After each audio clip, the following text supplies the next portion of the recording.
Alright guys, welcome to the channel. Today we're going to be talking about Sam Raimi's Spider-Man 2. Now I wanted to get into like kind of long form reviewing movies, so I figured what's better to start with than the one that started it all.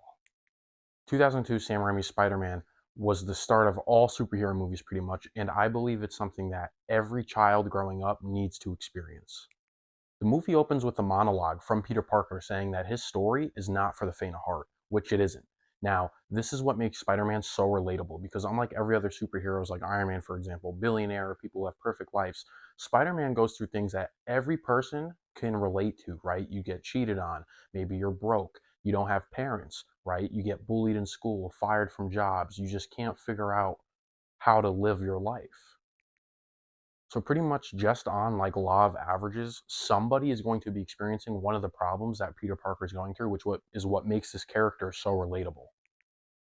And they touch on that right away, showing him missing the bus, chasing the bus down, even the bus drivers laughing at him, all the students laughing at him. When he finally gets on the bus, nobody wants to sit with him. Even other kids who look nerdy don't want to sit with Peter Parker. Now, this group of students is going on a class trip. This is where we see Peter wave at MJ, but she wasn't waving back at him. It's embarrassing. So right off the beginning, from him missing the bus, nobody wanting to sit with him, not being noticed by Mary Jane, you can kind of see what kind of life that he's living so far. He's into photography. He's trying to take photos for the school paper. The bullies keep messing up his photos. So far in his story, nothing is going right. But not much later, this is where his story is going to change forever, where we see him get bit by the radioactive spider that turns him into the man he is today. Then we get a little bit of insight on Oscorp as a company. We kind of see, even though Norman's the head of the board, people aren't really respecting him too much, at least in this version of Spider-Man. And when his head scientist tells the US military that they have to take everything back to formula, kind of wigs Norman out. Already kind of laying foundation for the villain of this movie. Now we get our first look at Aunt May and Uncle Ben, and they could do a good job like establishing their relationship, showing us what type of chemistry they have, because Ben is stressing about not being able to find a job. Everything nowadays is all about computers, computers, computers, and he believes he's too old for that. Whereas Aunt May is just showing him unconditional support, like, you know, me and Peter love you, we support you no matter what, we will get through this. That's when Peter comes home from suffering a spider bite on the school trip, and he's not feeling too well, so he goes upstairs to take a nap, and we get a really cool, very Sam Raimi kind of shot of what his body's going through. We also get our first introduction at the Green Goblin with Norman Osborn kind of desperate. After he told the US Army that his whole product had to go back to formula, he kind of said, nah, F that, let me show you myself. So he volunteered to be the first human test, and it did not go well. And after this is when Peter wakes up, and you could physically see the change in his body. He wakes up with abs. He wakes up, he no longer needs his glasses. He's full of energy. He's feeling different. Now, this is the start of the hero we know and love, Spider-Man. Later on at school, after having some trouble with his powers and he's kind of experimenting and learning how to live his life, he gets into an altercation with the school bully Flash Thompson. And Peter here kind of comes into comfortability with his powers a little bit, and he beats Flash up. He uses a spider sense. Again, great visuals by Sam Raimi. When I was a child watching this movie, this scene really stuck out to me. The slow-mo and zoom in on the spitball, the fly in the hallway, the way everything worked out. It was our first look at a live-action spider sense, and it was done phenomenally. But quickly, again, we see kind of how sucky it is to be Peter Parker, because Peter Parker defends himself and he beats Flash up, but then everybody gets mad at him, right? Everybody's like, damn, Parker, you are a freak, right? Nobody really enjoys that. But if Flash were to beat Peter up, everybody would be hyping Flash up. There's kind of like a double standard there, and it just goes to show how sucky it is to be Peter Parker. Now, after this, we see Peter Parker at his home taking out the trash, and this is where we get a better look at who Peter Parker is as a person, because his neighbor and his crush, Mary Jane Watson, she's having some trouble at home. Her parents are fighting. She doesn't want to be there. You could tell it's not a very nice environment. And immediately, MJ's kind of trying to make excuses because she doesn't want Peter to judge her in the way she lives, but Peter doesn't judge her for a second. He tells her, everybody shouts. There's nothing to be embarrassed of. It's not your fault, right? Kind of showing us the honorability Peter Parker wears on his chest. Because most people in this situation, whether you want to admit it or not, would kind of be really judgmental of what's going on in her home life. And then one of my favorite pieces of dialogue of the movie, MJ tells Peter, you're taller than you look. And he says, I hunch. She says, don't. Who you are, right, as a person is beautiful. Once you get past the nerdy kid who gets picked on, the quiet boy, the nerd, right, you're somebody to be proud of.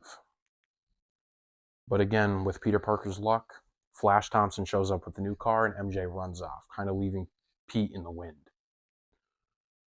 But this ultimately makes Peter want a car, so he starts designing costumes after he sees an ad in the newspaper for a wrestling match. If he's able to stay in the cage with Bonesaw for 3 minutes, he will get $3,000 and be able to get a car to impress Mary Jane. Now, here's where we start to get kind of like in an emotional impact in the movie, because as he's getting ready to leave for this wrestling match, Uncle Ben wants to take Peter because he sees the things Peter's going through, and coming from a place of love, he just wants to let Peter know that he's there for him and everything's going to be okay. While Peter takes this and kind of gets offended and throws it back in his face, telling him he's not his father and he doesn't need to listen to him. And with this, we also get the famous line, with great power comes great responsibility, which is such a huge part in Spider-Man's story. Shortly after, we see Peter go in, win the wrestling match against Bonesaw, which is a phenomenal scene, the first time he's really using his powers against another person. But when he goes to collect his money, the guy gyps him. He only gives him $100. Now Peter's like, what the heck? The ad said 3,000. The guy said, I missed the part where that's my problem. I told you to stay in there for 3 minutes. You pinned him in two. What can you do? And this is kind of where we see Peter Parker's first human mistake, because an armed robber comes in, robbing the guy who just gypped Peter Parker. Peter has the ability to stop him, so the guy says, hey, stop that guy. He's getting away with my money. Out of spite, out of pity, revenge, right? Peter looks at the guy and says, I missed the part where that's my problem. Gives the same line back to him that he received earlier. And this is one of the only true mistakes Peter Parker really makes throughout his life, specifically in like the Sam Raimi trilogy, because all of this comes from him being petty in that exact moment. This is where it kind of subconsciously stews in him that you always have a choice. You always could do the right thing. You always should do the right thing. If he did the right thing and stopped the robber, none of these next events would have happened. But regardless, he leaves to go get picked up by Uncle Ben because he said he was going to come back and pick him up at 10 o'clock. But to his surprise, he finds his Uncle Ben has been shot by a carjacker, the same man that Peter let go. And this is heartbreaking. Tobey Maguire does such good acting in this scene. You can really tell he feels sad from it. And Uncle Ben, I get teary-eyed every time I watch it. Uncle Ben just like murmurs, Peter, Peter, as he's dying, but he's smiling. You could tell he genuinely loves Peter as a son. He's so happy in his life's moment. He just gets to spend it with Peter. And you have to think from Peter's perspective, he's not only sad his uncle just got shot and killed, he's sad that the last moments he had with him were bad moments. Uncle Ben came to him from a place of love, and he just directly threw it back in his face. But this is where he's not fucking around, because he immediately masks up, goes right after the killer on foot. This is why people say, out of all the Spider-Men, Tobey Maguire's really like that, because you can't play around with him, dog. Uncle Ben got killed, and within minutes, he's after the guy, in pursuit. And this whole chase scene, especially for its time period, is extremely underrated. It's our first swinging scenes we really get, dude. And the mix between the costume, the intensity of the moment, everything that just happened after Uncle Ben being killed, the way he's jumping on and off trucks, punching through the roof of the car, the windshield, chasing the guy down, like super underrated. And he eventually follows the guy into an abandoned building and unmasks him, where he kind of realizes, like, oh my goodness, this is the guy I just let go. You could kind of see he's speechless. He doesn't know what to do. And still, in the face of revenge, I think Peter wanted to hurt this guy, but the guy ended up doing it himself. Out of fear, he started backing up and he fell through the window, ultimately to his death. This brings us to the graduation of high school. We see Peter Parker graduating without his Uncle Ben, and it really affects him. He says to May how much he misses Ben and he wishes he was here today, and the regret he feels for their last interaction he had and throwing everything he said to him back in his face. But with this is where Spider-Man is born. He draws his first real spider suit, he crafts it up, and then we get almost like a montage of what Spider-Man's been doing since making his suit that he's already established. He's been stopping crime. The people in New York are starting to learn the name Spider-Man and who he is. And this is where like some of the flaws of Harry Osborn start to show in the movie, because he sees the way that Norman is affectionate to Peter and kind of gets jealous and pursues Mary Jane. Now, he says he has feelings for her, but I believe it's truly just out of spite, and Harry being that spoiled, stubborn brat that he is. With that, we also see Norman offer Peter a job. He says, one phone call, I could get you in wherever. And Peter says, no, thank you, sir. I like to work for what I get, right? Just kind of showing the type of honorable man that Peter Parker is, that we should all strive to be. But with that, he finds his first freelance job at the Daily Bugle, selling photos of Spider-Man. But again, this is kind of goes to show the crappy luck of Peter Parker. The Daily Bugle is using these photos of Spider-Man to crap on his image. So Peter Parker essentially has to sell himself, prostitute himself for self-hate just to make a little bit of money. Nobody would be happy doing that, but he does what he has to do and he keeps pushing forward every single day.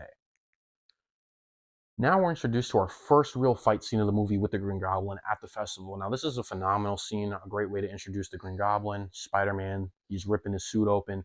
Everything about this I love. He chases the Goblin off and he pretty much swings MJ back to safety. But of course, it's not the end there because the Green Goblin will eventually track Spider-Man down at the Daily Bugle, knock him out, and then make an offer to him to join him, that the people are eventually going to hate you no matter what you do for them. In the scene of Spider-Man kind of passed out, slunched over, and Green Goblin slouching next to him, that shot of them two is so iconic. Speaking of iconic, we end up getting Spider-Man saving Mary Jane from a group of sickos in an alley, right? Where we get one of the most iconic scenes across cinema of all time, the upside down Spider-Man kiss. You don't have to be a superhero fan to know about this scene. Literally solidified in movie history. But after this is where the movie really starts to pick up because we get the fire scene with the Green Goblin. Spider-Man shows up to save people from a burning building. The Green Goblin tricks him, isn't inside as if he's a civilian. When Spider-Man comes inside, they start to fight. And again, just giving Sam Raimi his flowers. This fire scene, this fight scene where Goblin's throwing the bombs at him and the spikes and Spider-Man's jumping and dodging. Absolute cinema. But this is also Thanksgiving Day, and Peter's supposed to be having Thanksgiving with Norman Osborn, the Green Goblin, his roommate Harry, his Aunt May, and Mary Jane. Now, when he shows up, everybody starts to ask questions, where have you been, whatever, whatever. They're eating dinner, and Peter starts bleeding through his shirt in the same spot Spider-Man got cut. Norman looks at this and realizes, oh my goodness, he's Spider-Man. Now this is really where the Goblin starts to creep out because Harry just wants Norman there to meet MJ. Norman's not trying to hear any of it. He has to go handle business. But it's not even Norman talking. He's just completely the Goblin at this point. He even tells Harry, do what you have to do with MJ and then dump her, right? Pretty much F her and leave her. And after this, when he realizes Peter Parker is Spider-Man, he does go to Aunt May's house and attacks her. And it's funny because this is actually becoming a meme now. But again, super iconic scene. Aunt May's praying and the Goblin's yelling at her to finish it, finish the prayer, finish the prayer. And then we see Aunt May being transported to the hospital where Peter shows up and he realizes that somebody knows he's Spider-Man. We also get a good dialogue with him and Aunt May at the hospital, and Aunt May is pretty much telling him, take a chill pill. You don't have to do all these things. You're not Superman, which is ironic because he's pretty close to it. And Aunt May pretty much tells him, everybody knows how much you love Mary Jane, right? So he runs to the phone realizing that if everybody knows this and somebody knows I'm Spider-Man, then MJ's going to be in trouble. He goes to call her, and the Green Goblin answers the phone. Can the Spider-Man come out to play? One of the most iconic lines of this movie, and William Dafoe's voice, dude, chills every single time. They even touched on this in No Way Home. When William Dafoe came back as Green Goblin, the first thing he does when he flies in at the end scene, can the Spider-Man come out to play? Chills every single time. And with this, we get our phenomenal final act. Peter is pretty much given the ultimatum. Mind you, he's in high school, okay, or he just graduated high school. He's young, he's inexperienced, and at this young age, he's giving the dilemma. Save this trolley full of people or save the love of your life, Mary Jane. I don't even know how he has the strength to live the life that he does as Peter Parker and then make decisions like these. Luckily, he ends up saving both of them and then just right on the Green Goblin right after that, where again, we get one of the best fight scenes in superhero history, in my opinion. These two are maliciously throwing hands. It's not some sci-fi, super explosive, crazy scene. It's just strictly hands, and they're throwing them. The slow-mo shots of Peter getting punched in the face, spit flying out. His mask is getting damaged. This scene, dude, I will never forget it. And eventually, Spider-Man neutralizes the Goblin, but he clicks his suit, activating his glider with his blades to come out towards Spider-Man and kill him. Spider-Man sense, right? He jumps, does a backflip, completely misses, and it impales Norman instead. Now, this is interesting. As the Goblin's last method of torment, he gives Norman full control back right before he dies. That's why you see Norman kind of go, oh, like he's shocked. Like he let that body die as Norman Osborn rather than the Goblin, just to torture Norman, just as one last method of torment. Spider-Man obviously bring Norman's body back to the Osborn mansion. And this is where Harry Osborn starts to hate Spider-Man because he believes that he killed his father. Now, for the closing scene at the funeral, this is probably one of the most Spider-Man scenes of the whole movie, the sacrifices he has to make. He finally talks to Mary Jane. They kiss. Mary Jane wants to be with him. But he knows the hard decisions are usually the right ones, right? He wants to keep her safe. He knows the responsibility he has as Spider-Man now. Even though his heart wants it more than anything in the world, he has to be mature enough to walk away from that. This is my gift. This is my curse. Like, he understands what he has to do. Everything Uncle Ben told him about with great power comes great responsibility, he's finally understanding. And not only that, he's embodying it. As of right now, Tobey Maguire still is my favorite Spider-Man. Let me tell you something. I'm not super big on celebrities or anything like that. But I think if I seen Tobey Maguire in real life, I probably would throw up. He's one person I could truly say that about. He meant everything to me as a child. This whole trilogy as a whole, Sam Raimi, it is the perfect superhero trilogy, in my opinion. Extremely rewatchable. It doesn't matter how much time goes by. 5 years, 10 years, 20 years. I will watch this until I can't. And this is just the start of a phenomenal trilogy. Not only that, this movie is the reason we get all of our other superhero movies. Tobey Maguire started this all. Everything between the hardships of Peter Parker's life, even some of the scoring, the action scenes, the characters, the way everything's set up. I think this is the perfect movie. You can make an argument Spider-Man 2 is better. They kind of interchange for me, but I can never hate on this movie. You will never catch me saying it's lower than a 4.5. I won't do it. Yes, with that being said, I give this movie a 4.5 out of 5. I don't really think there's anything they could have done better between William Dafoe's performance. I think even the casting in this movie, Mary Jane, even though she's not written well as a character, I think she plays a pretty good Mary Jane. James Franco, I think he plays a pretty good Norman Osborn, right? I mean, the whole reason he took Mary Jane from Peter was out of spite. They might not shine a lot of light on that. You kind of have to look for it, but it's there. Completely set the standard for live action superhero movies. Even Spider-Man suits too, right? The raised webbing, everything else. If you were ever to dare to disrespect this movie, we have a real problem, buddy. A real problem. But, like I said, this is only the beginning. The second one arguably gets even better. I'm going to be reviewing the whole trilogy, okay? So if you want to see more movie reviews, don't forget to hit the subscribe button. It's my first long form video of a review. I'm trying to really find myself in this. And I just figured, why not just review everything I'm watching? Like, it doesn't matter. I was like kind of nervous, like, oh, this isn't really relevant right now. I don't care. I don't care anymore.